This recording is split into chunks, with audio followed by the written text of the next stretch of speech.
Hey everyone, today I'll be sharing with you my Hamilton Khaki Field Pioneer. This one is the black dial manual wind version with the ETA 2801 movement, and it comes in the 42mm case and 21mm lugs. There have been quite a few variants of this model over the years, from different case sizes ranging from 42mm to 45mm, different dial colors, grey, cream, and black, ones with date and no date versions, and with the older versions, the ETA movements versus the newer versions with the Hamilton H10 movements.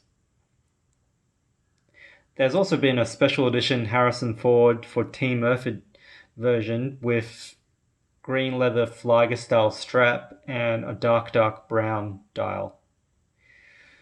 I'll try to list all the variants I know of and their model numbers in the description below. And now on to the latest release in 2019, which is of course the release of the Murph watch from the movie Interstellar.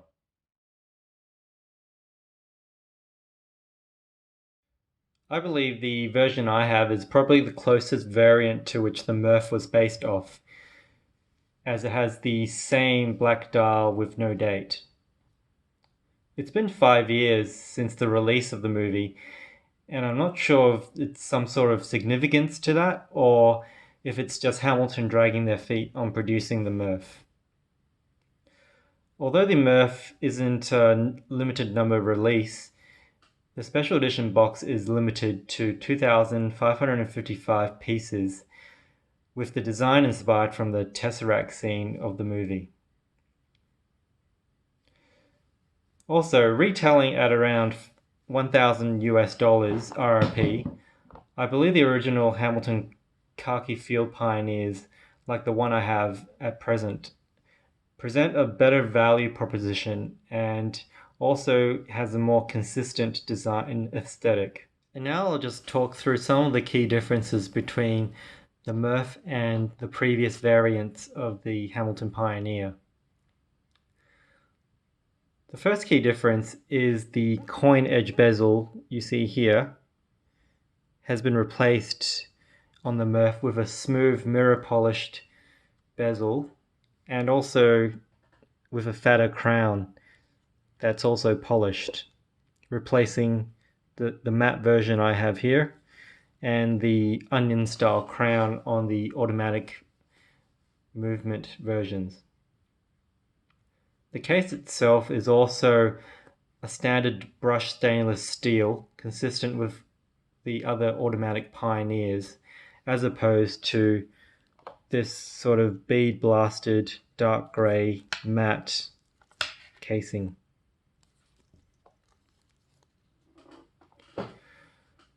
Also, on the Murph, there's a special little tribute to the movie hidden on the watch with the words Eureka in Morse code painted along the second hand. The Hamilton H10 movement on the Murph is based off the ETA 2428, but at a lower movement beat, which increases the power reserve to 80 hours versus approximately 42 hours on the ETA variants. Also, this hunter case and strap combination on my Pioneer has also been replaced with a standard alligator print embossed black calf leather strap. On my version, there's also a solid case back with minimal decoration except the specs written around the edge, as opposed to the Murph, which has an exhibition display case back showing off the H10 rotor.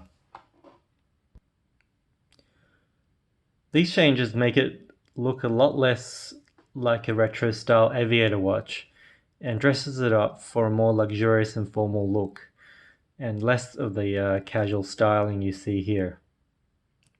It however retains some of the retro aesthetics with the same cathedral handset and the same fonts on the dial.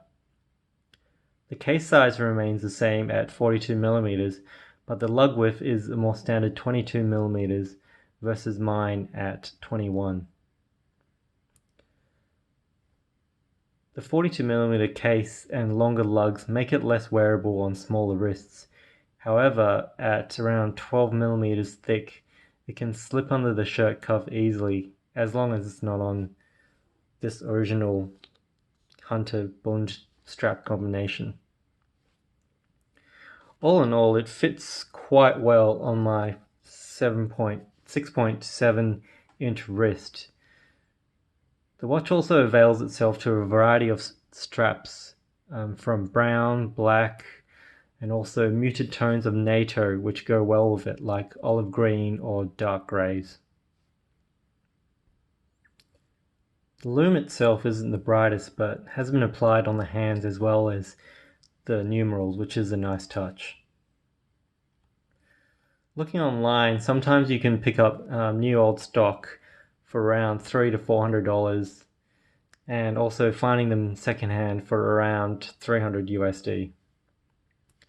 So unless you are dead set on collecting the Murph watch with the fancy Interstellar inspired packaging, this Hamilton Pioneer and other older variants of this model is very comparable at half the price or less.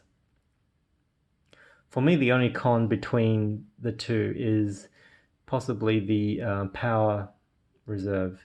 However, what you're losing in power reserve, you're gaining in a high beat movement. I myself am more of a fan of the old pilot watch style with the coin edge bezel and the matte finish on the casing.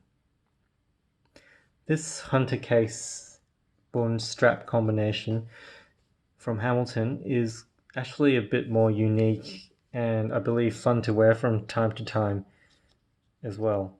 Thanks for watching, and please like and subscribe to my channel.